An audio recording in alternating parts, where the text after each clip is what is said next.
No meu primeiro sonho, acordei numa floresta negra.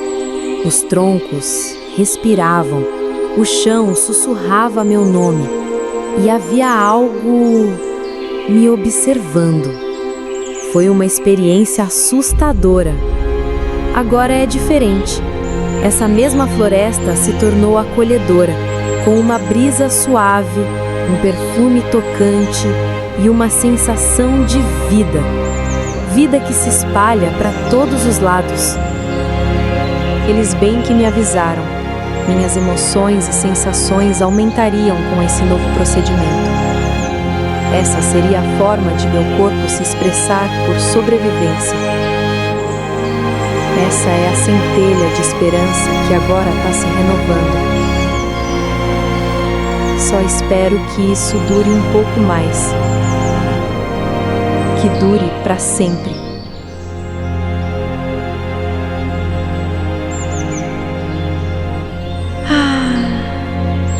Que sensação gostosa! Se isso fosse real, ficaria neste momento pelo resto da minha vida. Na verdade, isso renova minhas forças. Era exatamente o que eu precisava neste momento de tanta angústia e me dá ainda mais determinação de seguir em frente.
Tudo ainda é novo e estranho, como se cada passo revelasse um território que não me pertence.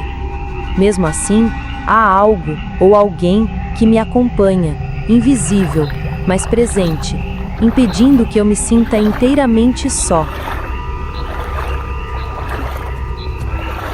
Me lembro claramente quando estavam me explicando a base do procedimento experimental. Uma das reações adversas seria a loucura. Será? Será que já estou sentindo os sintomas adversos do tratamento? Não sei. Só sei que o que está acontecendo é surreal. Eles me disseram que aqui eu não seria mais paciente, mas uma caçadora. E quanto mais fundo eu fosse, mais forte precisaria me tornar. Se no momento me lembro desses pequenos detalhes, acho que isso é um bom indício de que a loucura ainda não me dominou. Me lembro de mais um importante detalhe.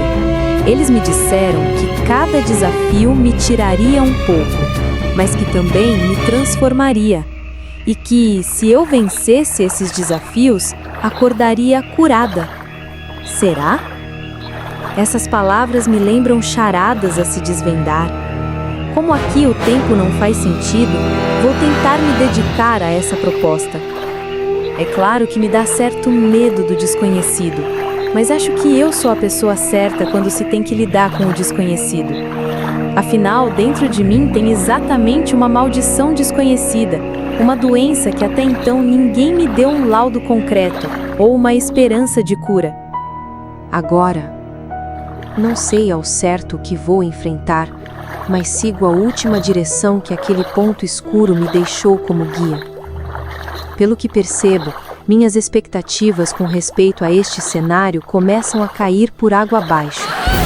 Ele começa a ficar hostil. A água que antes molhava os meus pés, agora parecem querer me afogar. Neste instante, os sons ao redor começam a mudar. Um sussurro, depois outro, não vindos de um ser humano, mas de algo antigo, como se a própria floresta cochichasse. Meus pés afundam mais a cada passo. A água agora chega quase no pescoço. Está densa, pesada, quase viva. Foi então que eu ouvi um estalo forte, um deslocar de corpos pesados entre raízes. Meu instinto me dizia para correr, mas não consegui. Estava sendo puxada por um impulso ou por algo mais profundo, como se estivesse sendo esperada. A vegetação se abriu, e ali estava ela, uma anaconda colossal com escamas escuras que pareciam absorver a luz do ambiente. Seus olhos não eram comuns, eram flamejantes, como brasas vivas presas dentro de um ser abissal. Suas presas reluziam como lâminas recém-afloradas de ossos antigos. Ela não se arrastava, ela deslizava como uma ideia, como um veneno entrando num pensamento. Mas o que mais me assustou não foi o tamanho, foi o olhar. Quando seus olhos encontraram os meus, algo dentro de mim parou.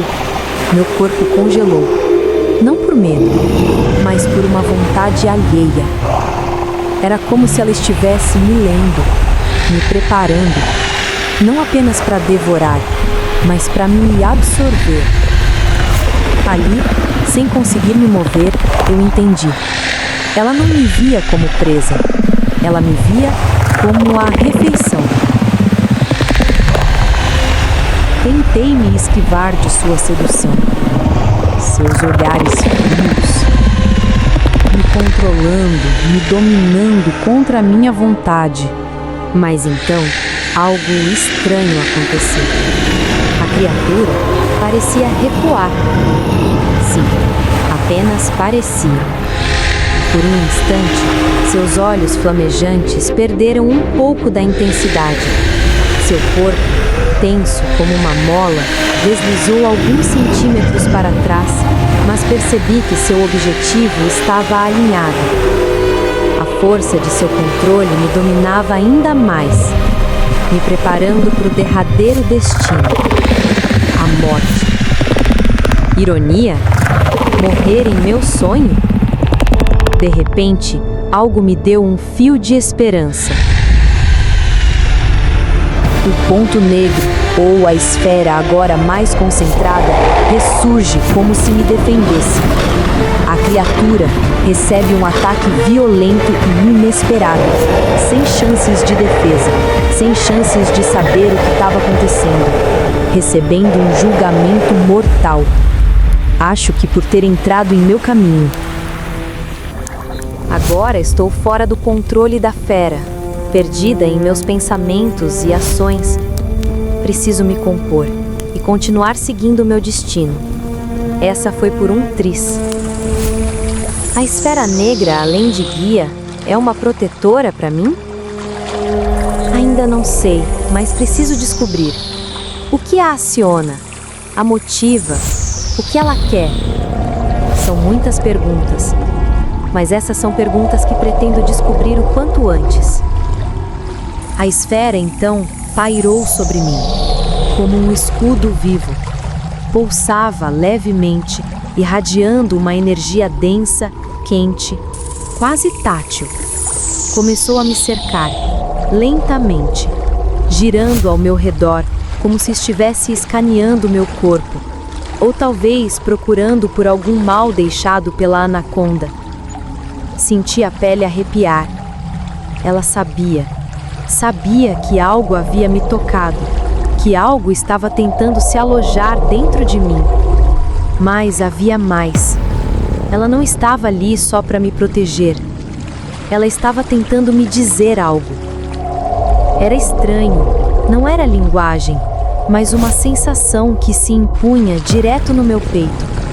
Como se dissesse: venha, há algo que precisa ver. E então ela começou a se afastar, deslizando suavemente sobre o rio. Fui atrás, sem hesitar. Caminhei com a água já na cintura, os galhos se fechando acima de mim. A luz rareando, a esfera seguia adiante, como uma estrela negra me guiando. Foi então que, ao dobrar uma curva do rio, tudo ficou claro. Eu entendi. Ela não queria apenas me proteger.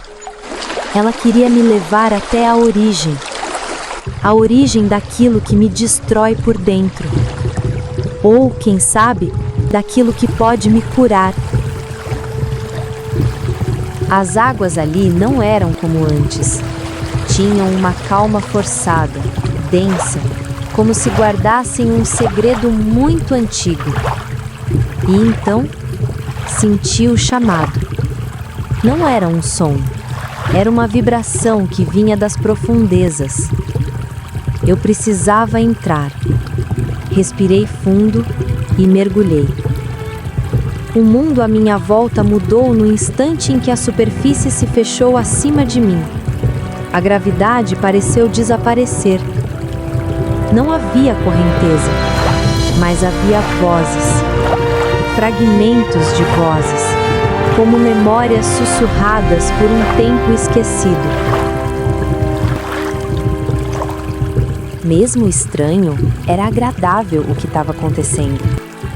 O fundo do rio estava escuro e cheio de algas.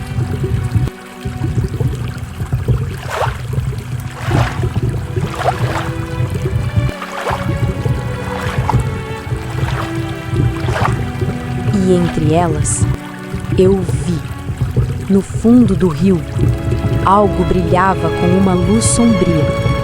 Um anel negro. Não era apenas um objeto. Ele parecia me reconhecer, como se tivesse me esperado por eras. Um selo, um elo entre este mundo e o que vive em mim. O toque dele não doeu, mas marcou. Selou minha presença naquele lugar estranho e, ao mesmo tempo, único. Ali, eu entendi. Aquele anel era um teste e também uma dádiva, um símbolo da provação que viria, e um presente, a perseverança que eu teria de carregar até o fim. Mas então, algo mudou. Agora que eu tinha o anel, precisava voltar, subir à superfície, respirar de novo. Mas quando olhei para cima, não vi luz. A água havia mudado. Antes fluida, agora era espessa, resistente, como se tivesse se tornado uma parede líquida que me impedia de sair. Toquei a superfície com as mãos, mas ela não cedia. Era como tentar atravessar um espelho sólido. O pânico tentou entrar. O medo quase tomou conta de mim. Até que, por um breve momento, o anel cintilou, como se sussurrasse um rumo ou insinuasse meu próximo passo. Infelizmente, eu estava ficando sem ar. Inevitavelmente entrei em pânico, sentindo mais uma vez a sufocante sensação de fim, afogando-me na própria luta.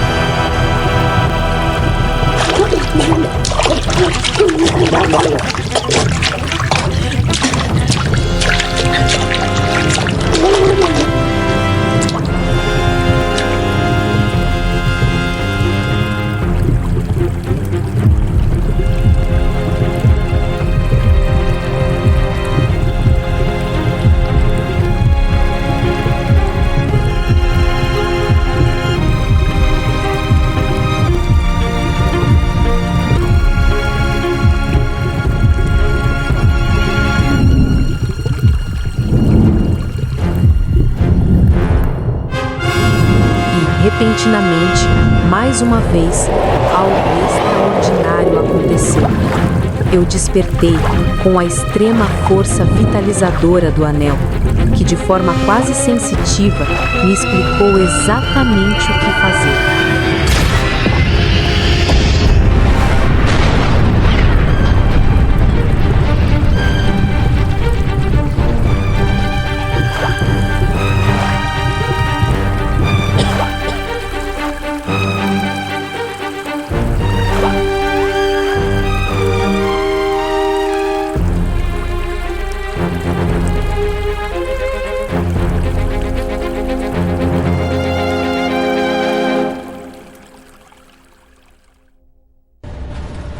Ela quebrou a primeira barreira